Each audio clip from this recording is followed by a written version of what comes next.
안녕하세요. 오늘은 우리 모두가 함께 쓰는 자원, 이걸 둘러싼 인간의 선택에 대한 아주 흥미로운 이야기를 해볼까 합니다. 시작은 좀 씁쓸한 탐욕 이야기인데요. 끝에는 아주 놀라운 협력의 반전이 기다리고 있으니 끝까지 함께 해주세요. 자, 옛날 옛적에 아주 평화로운 바닷가 마을이 하나 있었어요.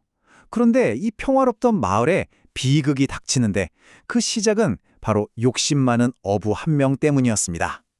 이 마을 앞바다는요, 주민들이 다 같이 쓰는 일종의 바다 목장 같은 곳이었어요. 문어가 정말 많았거든요.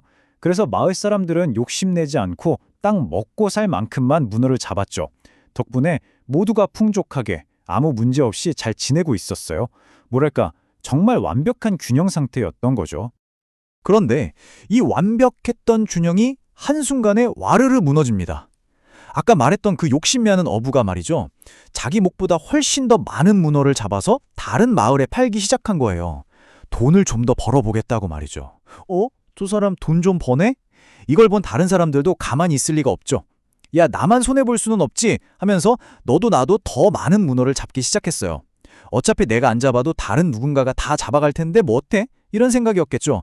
그 결과요? 불보듯 뻔하죠. 바다 목장의 문어는 그야말로 씨가 말라버렸고 결국 마을 전체가 다 같이 망해버렸습니다. 자, 방금 들으신 이 이야기가 바로 그 유명한 공유지의 비극이라는 이론입니다. 1968년에 게릿 하딘이라는 생태학자가 이야기한 건데요. 핵심은 진짜 간단해요. 다 같이 쓰는 자원이 있을 때 각자 자기 이익만 생각하고 행동하면 어떻게 된다? 결국 그 자원은 바닥나고 다 같이 망한다. 이거죠. 사실 이게 그냥 옛날 이야기가 아니에요. 생각해보세요. 명절에 꽉 막히는 고속도로, 아니면 더 크게는 우리 모두가 겪고 있는 기후변화 문제까지 다 이 공유지의 비극 딜레마랑 똑같은 구조를 가지고 있습니다. 아니, 그럼 어쩌라는 걸까요? 이렇게 다 같이 망하는 길밖에 없는 걸까요? 이 비극을 막을 방법은 없을까요? 자, 그래서 전통적으로 제시되는 해결책이 두 가지가 있었습니다. 첫 번째는 정부 같은 아주 강력한 외부 존재가 개입하는 거예요. 자, 이제부터 한 사람당 문어 10마리 이상 잡으면 벌금! 이렇게 법으로 딱 정해서 강제하는 거죠. 그리고 두 번째 방법은 아예 그 공동바다 목장을 개인들한테 팔아버리는 겁니다. 사유화라고 하죠. 이 구역은 이제 당신 땅이니까 알아서 관리하세요 하는 거예요. 아무래도 자기 재산이 되면 아껴 쓰지 않겠어요? 이렇게 정부나 시장이 위에서부터 통제하는 방식이 바로 고전적인 해법이었습니다. 그런데 말이죠. 정말 방법이 이것뿐일까요? 정부나 시장에 나서지 않으면 인간은 그저 자신의 탐욕에 갇혀서 파멸할 수밖에 없는 그런 존재일까요? 바로 이 질문에서부터 이야기는 완전히 새로운 국면으로 접어듭니다. 바로 이 지점에서 아주 멋진 반론이 등장합니다. 2009년에 노벨 경제학상을 받은 엘리너 오스트롬이라는 학자가 그 주인공인데요. 이분이 정말 놀라운 전혀 다른 해답을 찾아냈거든요. 여기서 두 사람의 시각 차이가 정말 극명하게 드러나죠. 하디는 기본적으로 인간은 어쩔 수 없는 이기적인 존재야. 눈앞의 이익만 쫓지라고 생각했어요. 그런데 오스트럼은 전 세계를 돌아다니면서 실제 사례들을 연구해봤더니 어라? 그게 아니더라는 거죠. 사람들이 정부나 시장 같은 외부의 강제 없이도 자기들끼리 모여서 규칙을 만들고 서로 협력하면서 공동의 자원을 아주 잘 지켜내더라는 겁니다. 정말 놀라운 발견이었죠. 그 대표적인 증거가 바로 이겁니다. 오스트롬 교수가 가장 즐겨드는 예시인데요.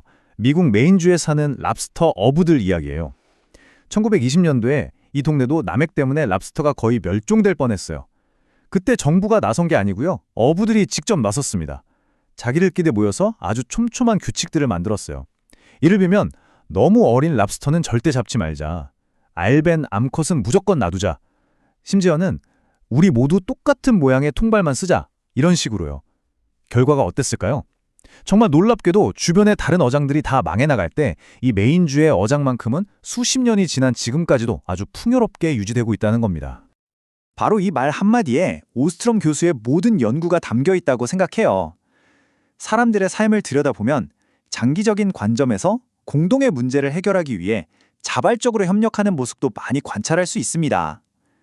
우리는 인간이 되게 이기적이라고만 생각하는 경향이 있잖아요. 그런데 아니라는 거죠. 현실에서는 더 큰, 더 먼 미래의 이익을 위해서 기꺼이 서로 손을 잡는다는 겁니다. 자, 그럼 이제 이론 이야기는 이쯤 하고요. 여러분이 직접 이 딜레마 속으로 한번 들어가 볼 시간입니다. 만약 여러분이 바로 그 마을의 어부라면 과연 어떤 선택을 하시겠어요? 여기 이 공유지의 비극을 아주 재미있는 보드게임으로 만든 게 있어요. 자, 이제부터 여러분은 문어를 잡는 어부가 되는 겁니다. 게임의 목표는 당연히 이기는 거죠. 그런데 이기는 방법이 생각보다 꽤 복잡합니다.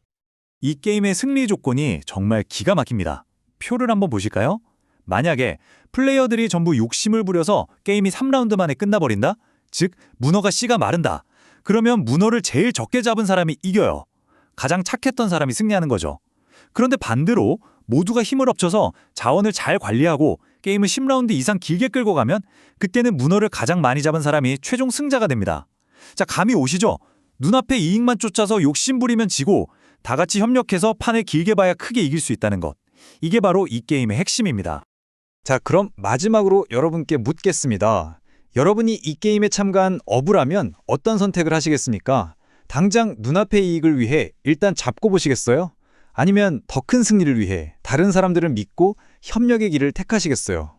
여러분의 선택 하나하나가 우리 공동체 전체의 운명을 결정하게 될 겁니다.